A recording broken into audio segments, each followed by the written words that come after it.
ബ്രേക്ക്ഫാസ്റ്റിനോ ഡിന്നറിനോ ഒക്കെ റെഡിയാക്കാൻ പറ്റിയ നല്ലൊരു ഹെൽത്തി ദോശ റെസിപ്പിയാണ്. ഈ ഒരു ദോശയുടെ പേര് അടദോശ എന്നാണ് കേട്ടോ.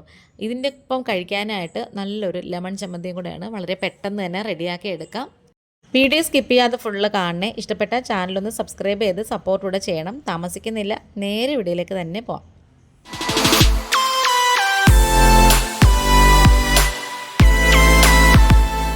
ഈ ഒരു ദോശ ഉണ്ടാക്കാനായിട്ട് നമുക്ക് ആദ്യമായിട്ട് ഒരു നാഴി പച്ചരി കുതിർക്കാനായിട്ട് ഇട്ട് കൊടുക്കാം. അതിലേക്ക് പകുതി നാഴി ഉഴുന്നെടുത്തിട്ടുണ്ട്. ഞാനിപ്പോൾ മുഴുവൻ ഉഴുന്നാണ് എടുത്തേക്കുന്നത്. പിളർപ്പ് ഉഴുന്നാണെങ്കിൽ ഒരു ഇച്ചിരി കൂടെ എടുത്തോണേ. പിന്നെ അതുപോലെ തന്നെ അരക്കപ്പ് വടപ്പരിപ്പുണ്ടല്ലോ, നമ്മൾ പരിപ്പോടെയൊക്കെ ഉണ്ടാക്കുന്ന വടപ്പരിപ്പ്, അതിട്ട് കൊടുക്കാം. പിന്നെ കുറച്ച് ഉലുവയും കൂടി ചേർത്തിട്ട് ഒരു 3-4 തവണ നന്നായിട്ട് കഴുകിയതിന് ശേഷം നമുക്കിത് ഒന്ന് അടച്ച് വെച്ച് കൊടുക്കാമേ. നല്ലോണം ഒന്ന് കഴുകിയിട്ട് ഇടണമെന്നുണ്ടെങ്കിൽ നല്ലതാണ്. ആ പച്ചരിയുടെയൊക്കെ പശപ്പൊക്കെ ഉണ്ടെങ്കിൽ അങ്ങ് പോവും.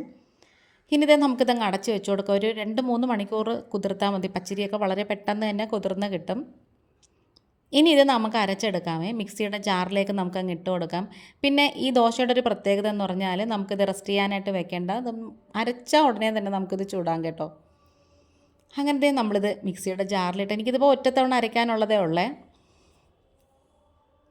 ഇനി ഇതിലേക്ക് ഒരു കൈപ്പിടിയോളം ചോറും കൂടി ചേർത്ത് കൊടുക്കാം. അതിപ്പോൾ മട്ടേരിയുടെ ചോറായാലും വെള്ളരിയുടെ ചോറായാലും കുഴപ്പമില്ല.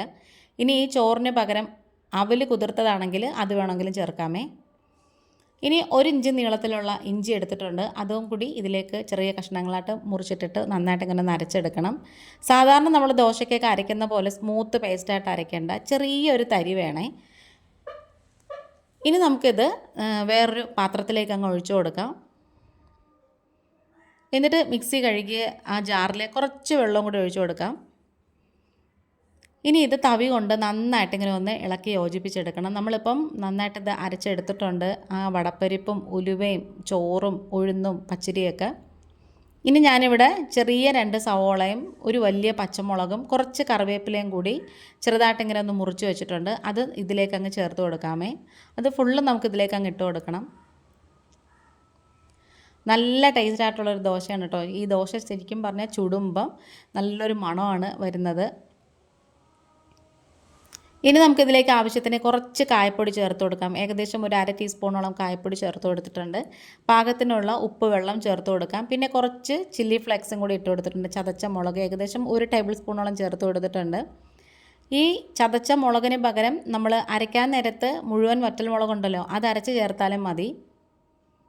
ഇനി കളറിന് വേണ്ടിയിട്ട് കുറച്ച് പിരിയൻ മുളകിൻ്റെ പൊടിയും കൂടി ചേർത്ത് കൊടുത്തിട്ടുണ്ട്. ഏകദേശം ഒരു 3/4 ടേബിൾ സ്പൂണോളം ചേർത്ത് കൊടുത്തിട്ടുണ്ട്. ഇനി ഇതെല്ലാം കൂടി ചേർത്ത് നന്നായിട്ട് ഇങ്ങനെ ഒന്ന് മിക്സ് ചെയ്ത് യോജിപ്പിച്ചെടുക്കണം. ഇനി നമുക്ക് ഇതിലേക്ക് ചേർത്ത് കൊടുക്കേണ്ടത് കുറച്ച് തേങ്ങയാണ് കേട്ടോ. വളരെ കുറച്ച് തേങ്ങയും കൂടി തിരുമ്മിയത് ഇതിലേക്ക് ചേർത്ത് കൊടുക്കാം. പിന്നെ നിങ്ങളുടെ കയ്യിൽ മുരിങ്ങയില ഉണ്ടെങ്കിൽ അതും കൂടി ഇട്ട് കൊടുക്കുന്നത് നല്ലതാണേ. നല്ലൊരു മണം വരും ഈ ദോശ നമ്മൾ ചുടുമ്പം. മാത്രമല്ല മുരിങ്ങയില നല്ല ഹെൽത്തിയാണ്.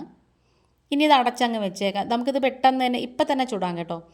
എന്തായാലും ഞാൻ ആ സമയം കൊണ്ട് കുറച്ച് ചമ്മന്തിയും കൂടെ അരയ്ക്കുകയാണ്. ഇതൊരു നാരങ്ങ ചമ്മന്തിയാണ്, ഇതിൻ്റെ ഒരു ബെസ്റ്റ് കോമ്പിനേഷനാണ്. നമുക്ക് തേങ്ങ ഇട്ട് കൊടുക്കാം മിക്സിയുടെ ജാറിലേക്ക്. പിന്നെ നല്ല എരിവുള്ള 2 പച്ചമുളകും കുറച്ച് മല്ലിയിലയും ആവശ്യത്തിനുള്ള ഉപ്പും കൂടി ഇട്ട് കൊടുക്കാം. പിന്നെ അരമുറി ചെറുനാരങ്ങയുടെ നീര് ഇതിലേക്ക് ഒഴിച്ചു കൊടുക്കണം. കുരുവൊക്കെ മാറ്റിയിട്ട് വേണം നമുക്കിത് പിഴിഞ്ഞതിലേക്ക് ഒഴിക്കാനായിട്ട്. മല്ലിയില ഇതേപോലെ കൂടുതൽ ചേർക്കുമ്പം നല്ലൊരു മണവും നല്ല ടേസ്റ്റുമാണ്. ഇനി നല്ല സ്മൂത്ത് പേസ്റ്റായിട്ട് ഇങ്ങനെ അരച്ചെടുത്തിട്ട് കുറച്ചും കൂടി വെള്ളം വേണമെന്നുണ്ടെങ്കിൽ വെള്ളം ചേർക്കാം.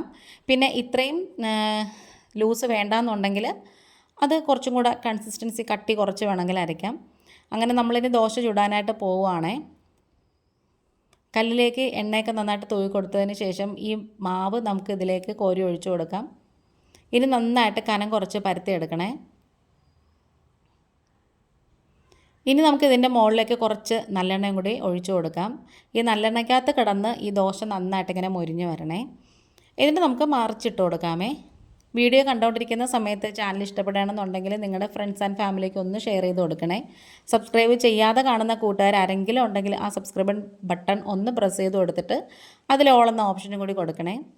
എങ്കിൽ മാത്രം ഞാനിടുന്ന വീഡിയോസൊക്കെ നോട്ടിഫിക്കേഷനായിട്ട് നിങ്ങൾക്ക് കിട്ടത്തുള്ളൂ. അടുത്തൊരു ദോശയും കൂടി ഇതിലേക്ക് കോരി ഒഴിച്ച് കൊടുത്തിട്ടുണ്ട്. ഇതുപോലെ നന്നായിട്ട് മൊരിച്ച് കഴിക്കുമ്പോഴാണ് കേട്ടോ ഈ ദോശയുടെ ടേസ്റ്റ് എന്ന് പറയുന്നത്. അപ്പോൾ നമ്മുടെ വീഡിയോ വൈൻഡപ്പ് ചെയ്യാറായി. ഇന്നിപ്പോൾ ഇത്രയേ ഉള്ളൂ. വീണ്ടും വരാം. Thanks for watching.